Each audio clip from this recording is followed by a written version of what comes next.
जिसका अंतिम समय चंद घंटों के बाद उसके सामने खड़ा है, वो इंसान आराम से शेर की तरह किताबें पढ़ रहा है। वो इंसान आराम से किताबें पढ़ रहा है। प्राणनाथ मेहता, उसका वकील, बोला देश के लिए कुछ कहना चाहते हो आखिरी शब्द? भगत सिंह जी ने कहा साम्राज्यवाद मुर्दाबाद, इंकलाब जिंदाबाद, इससे अलग मैं कुछ नहीं कहना चाहता।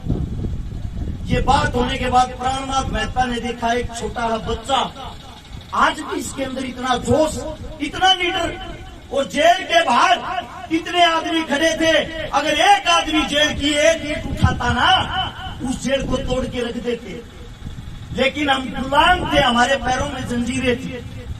उस जेल के बाहर ही खड़ा हुआ एक इंसान विलाप कर रहा था, जिसका नाम था बोघा, जो वाल्मीकि जाति से था। बोघा, वाल्मीकि। आप लोग आजकल जातिवादों में अपनी ऐसी तैसी कराते हो, आपस में लड़ते हो, आपस में भेदभाव करते हो। भगत सिंह का आखिरी सपना था उस बोघे को, मैं बता देता हूँ बोघा कौन था। वो जेल की सफाई कराया करता, जेल का भगत सिंह का मलमूत्र उठाया करता, और भगत सिंह प्यार से उस बोघे को बेबे कहा करता। पंजाबी भाषा में बेबे माँ को कहते हैं, उसको माँ कहा करता। जेल के और आदमी बोले अरे वाल्मीकि जाति के इंसान को तू बेबे का रहा है, माँ बना रहा अपनी, किस लिए? भगत सिंह बोला मूर्खो, जब मैं पैदा हुआ मैं छोटा था, मेरा मलमूत्र या तो मेरी माँ ने उठाया था, और आज या मेरी ये माँ उठा ली है, मेरे लिए ये मेरी माँ ही है। भगत सिंह ने बोके से कहा बोके तेरे हाथ की रोटी और खाना चाहूं बेबे, अपने हाथ की रोटी खिला दे मेरे को। वो बोला सरदार जी आप उच्च जाति के हो, मैं एक छोटा सा इंसान, आपको रोटी खिला दूंगा, लोग मेरे को मार देंगे।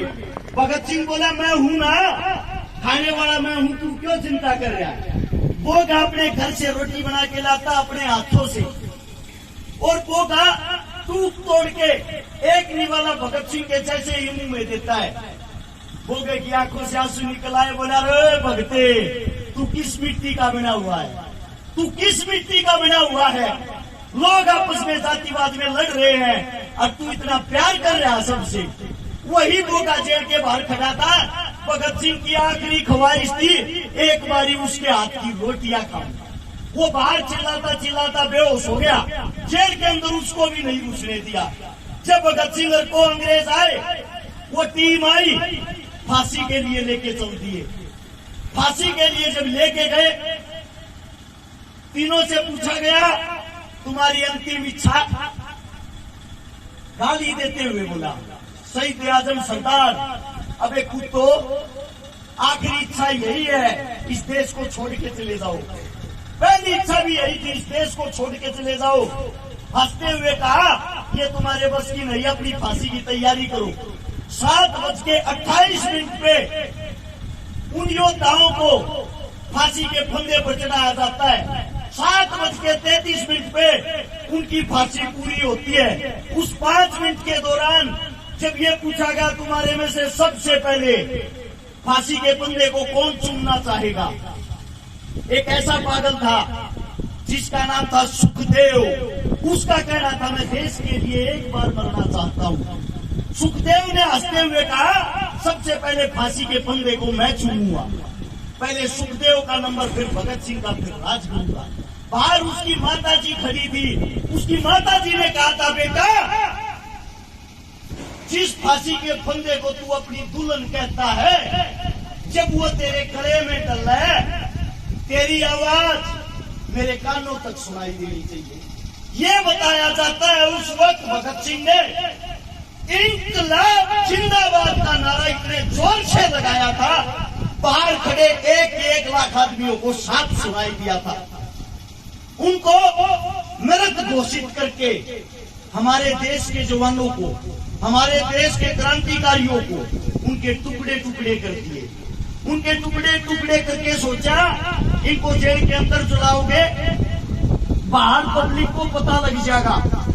बाहर से ट्रक मंगा लिया, ट्रक मंगाकर उसके अंदर बोरियों में बांध के उन लाशों को बदतमीजी के साथ भगाया गया और पिछली जेल की दीवार तोड़कर वहां से निकाल के ले गए सतलुज के किनारे।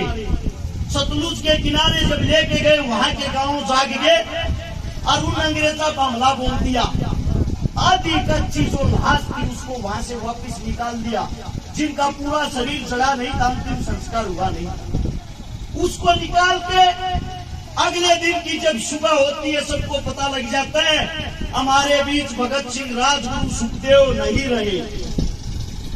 वो लाखों आदमी उनके अंतिम संस्कार में काले कपड़े पहन के, काली पट्टी हाथा पर बांध कर, काले झंडे हाथा में लेकर उन तीनों की लाशों को लेके, उन तीनों की लाशों को सोच के देखो, एक अधजली लाश को, तीनों लाशों को भगत सिंह की मां के पास था। भगत सिंह की मां जिसको अपनी गोदी में ले ली है, भगत सिंह का पिताजी सरदार किशन सिंह उन तीनों बेटों को अपनी गोदी में उठाए हुए। वो मंजर कैसा होगा? उसको लेके अंतिम संस्कार के लिए जब जाते हैं, उनका अंतिम संस्कार हिंदू और सिख दोनों रीति रिवाजों के द्वारा किया जाता है।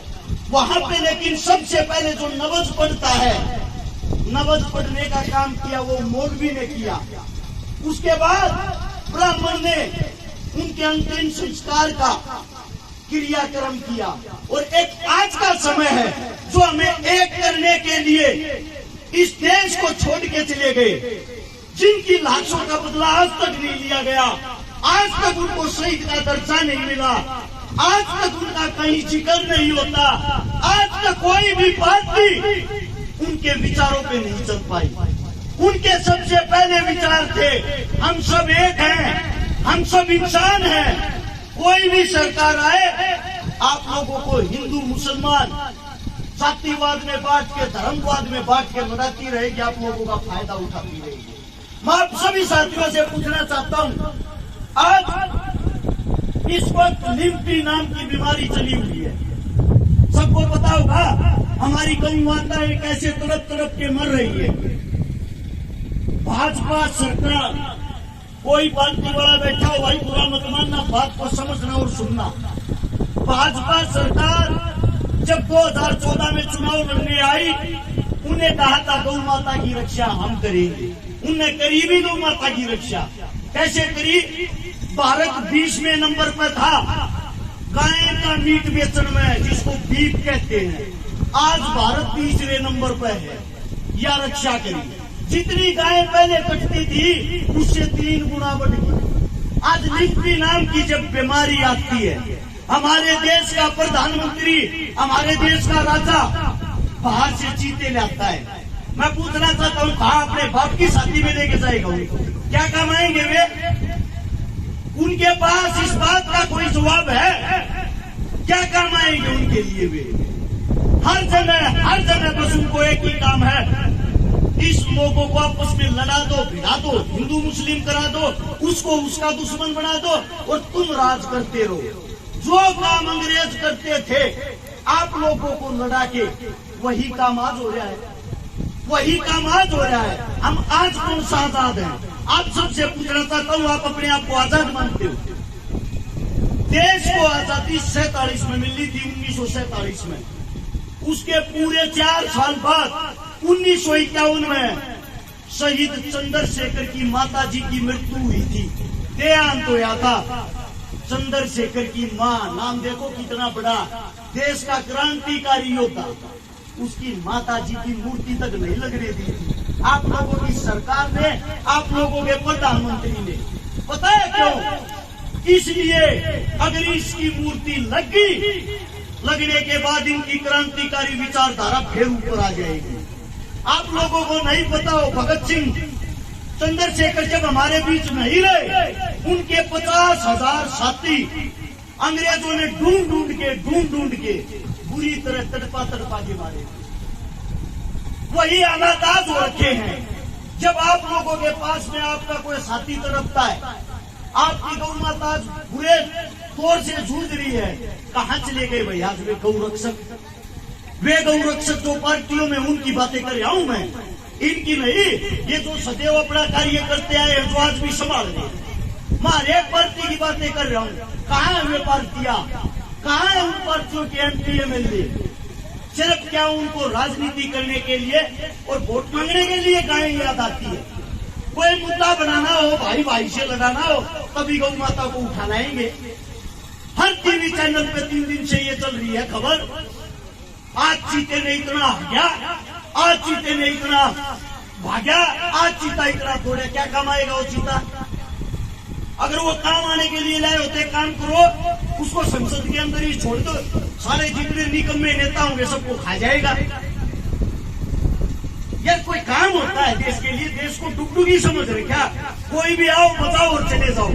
हमारा इंसानियत के नाते धर्म बनता है। आज हमारी गौ माता खतरे में है तो सबसे पहले सारे काम छोड़ के हम सबका, जो अपने आप को हिंदू कहता, सच्चा हिंदू, उसका फर्ज बनता है गौ माता से बड़ा उसके लिए कोई फर्ज नहीं। सबसे पहले अपनी गौ माता को बचाएंगे। आपके घर में 100 रुपए हो, 200 रुपए, 500 रुपए हो, इतने रुपए में आप लोग गरीब नहीं होते। कोई 300 रुपए की दिहाड़ी भी करता है ना, अगर एक दिन की अपनी दिहाड़ी दे देगा वो गरीब नहीं होता। आप मंदिरों में भी तो दान देते हो, मस्जिदों में भी तो दान देते हो, गुरुद्वारे में भी तो दान देते हो।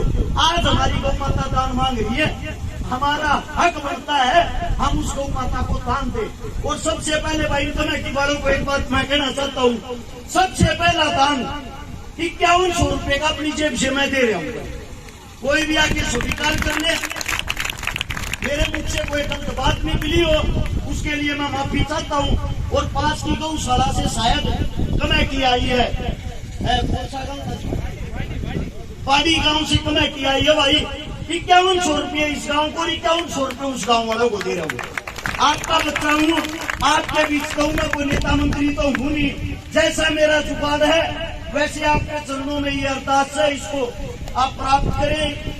और मेरे मुंह से कोई गलत शब्द, कोई गलत बात निकल गई हो, अपना बच्चा, अपना भाई, अपना बेटा समझ के माफ कर दे।